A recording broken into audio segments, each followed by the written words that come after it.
마음이 드셨다면 구독, 좋아요 꼭 부탁드리겠습니다. 고맙습니다.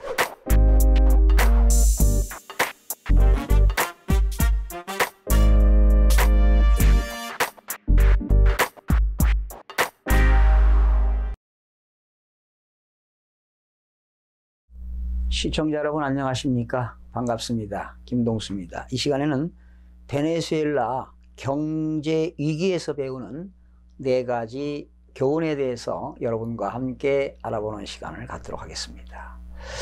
시청자 여러분들께서도 아시겠습니다만은 베네수엘라 경제가 침몰하고 있습니다. 국내 총생산에 불과 10년도 되지 않은 기간 동안 국내 총생산은 3분의 1로 감소가 되었습니다. 물가는 올해만 해도 137만 %가 상승했습니다. 정부 부채는 올해 말 GDP의 1.6배에 해당합니다. 그러니 국가 경제 자체가 붕괴된 것이나 마찬가지 아니겠습니까? 그래서 한국경제연구원은 베네수엘라 경제 붕괴에서 우리가 배워야 할 4가지를 제시했는데요. 여러분과 자세하게 알아보는 시간을 갖도록 하겠습니다. 여러분 그 도표를 보시면 나와 있는데요. 베네수엘라 위기의 원인 및 교훈이 나와 있습니다. 위기의 원인은 4가지로 요약할 수가 있는데요. 첫 번째는 베네수엘라는 석유 중심 경제 구조입니다. 그래서 이 경제가 단일 요소에 지나치게 의존하는 것은 경제 위기의 원인이 될 수가 있다는 교훈이 되겠습니다. 두 번째는 복지제도에 따른 재정부담입니다. 복지제도 등으로 늘어난 국가 재정 축소하기가 어려워 경제 위기 시 국가적 부담으로 작용하는 것입니다. 세 번째는 관시 경제입니다. 경제에 대한 과도한 규제는 시장을 왜곡하여 경제의 활력을 저하시킬 수 있습니다. 마지막으로 공직자들의 부정부패입니다.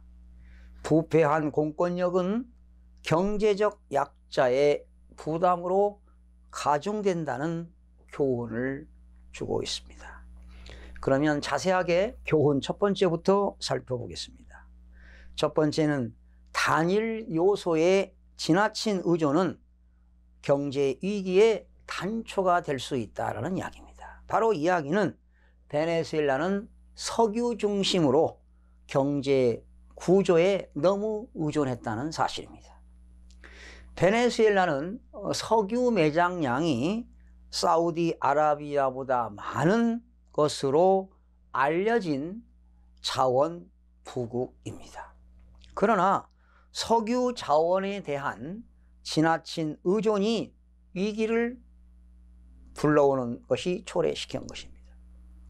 석유가 국가 전체 수출의 96%를 차지하고 재정 수입의 50%와 GDP의 약 30%를 석유에 의존하고 있습니다.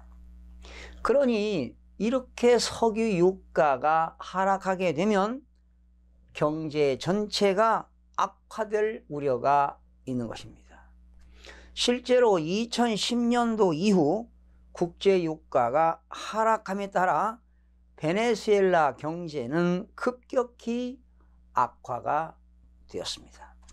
그럼에도 석유에 의존하는 경제 구조를 개선하기 위한 노력은 부족한 것이 사실입니다. 제조업 등 산업 육성은 미진했고 오히려 주요 산업을 국유화하는 과정에서 오히려 경쟁력이 저하가 되었습니다. 석유 관련 산업조차 국유화에 따라 생산성이 감소하였습니다. 과거에는 하루에 300만 배럴에 육박하던 생산량이 현재는 140만 배럴 수준으로 떨어졌습니다. 산업 다각화를 통한 위험 분산이 어렵다면 위기 발생 시 환율 방어를 위한 국부 펀드 운영 등의 대책이 필요한데 이마저도 부족한 것이 사실입니다. 두 번째 교훈입니다. 복지로 늘어난 국가 재정은 되돌릴 수가 없습니다. 바로 복지 정책에 따른 국가의 재정 부담이 많아졌다는 이야기입니다. 석유 자원에 대한 의존도가 높다는 것만으로 베네수엘라의 위기를 설명하기는 어렵습니다. 2016년 이후 유가가 일정 부분 회복하면서 대부분의 산유국들이 어려움에서 벗어난 것과 달리 베네수엘라의 경제는 급격하게 악화되었기 때문입니다.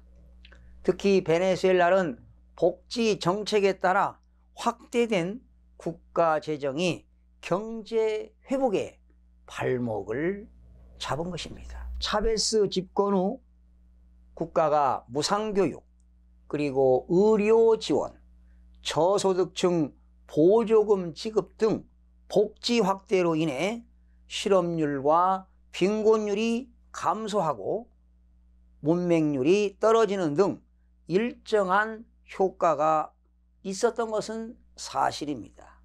그러나 과도하게 복지 지출로 인해 베네수엘라는 자원 부국임에도 불구하고 재정이 취약해지기 시작했습니다.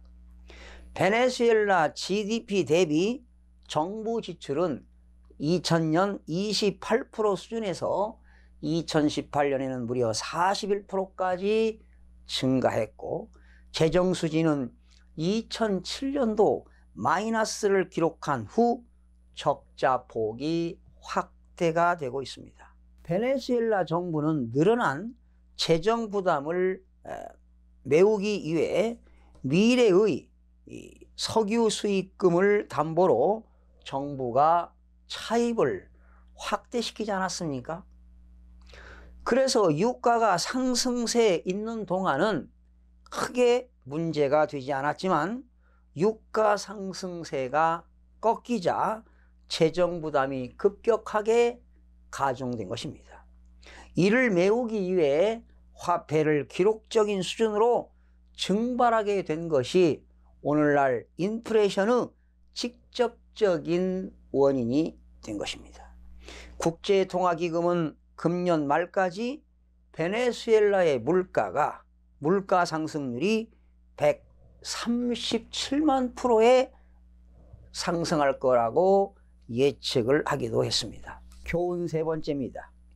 규제 위주의 경제 정책은 시장을 왜곡하여 경제 활력을 감소시킬 수 있습니다. 바로 이것이 국가가 경영하는 관치 경제입니다. 주력 산업의 국유화, 사유화를 해야 됨에도 불구하고 주력 산업을 국가가 하는 거 아니겠습니까? 각종 가격을 통제하고 외환 통제 등 베네수엘라 정부가 규제 위주의 경제 정책을 강화한 것도 베네수엘라 경제 활력 저하의 원인이 된 것입니다. 2000년 이후 석유를 포함 통신, 철강, 전력, 시멘트 등 주요 산업이 국유화되면서 해당 산업에 대한 경험이 부족한 정권의 측근 인사들이 국유화된 기업에 임명되고 이들의 경영 실패는 생산성 감소로 이어지게 된 것입니다. 가격 통제 역시 기업의 채산성을 악화시켰습니다.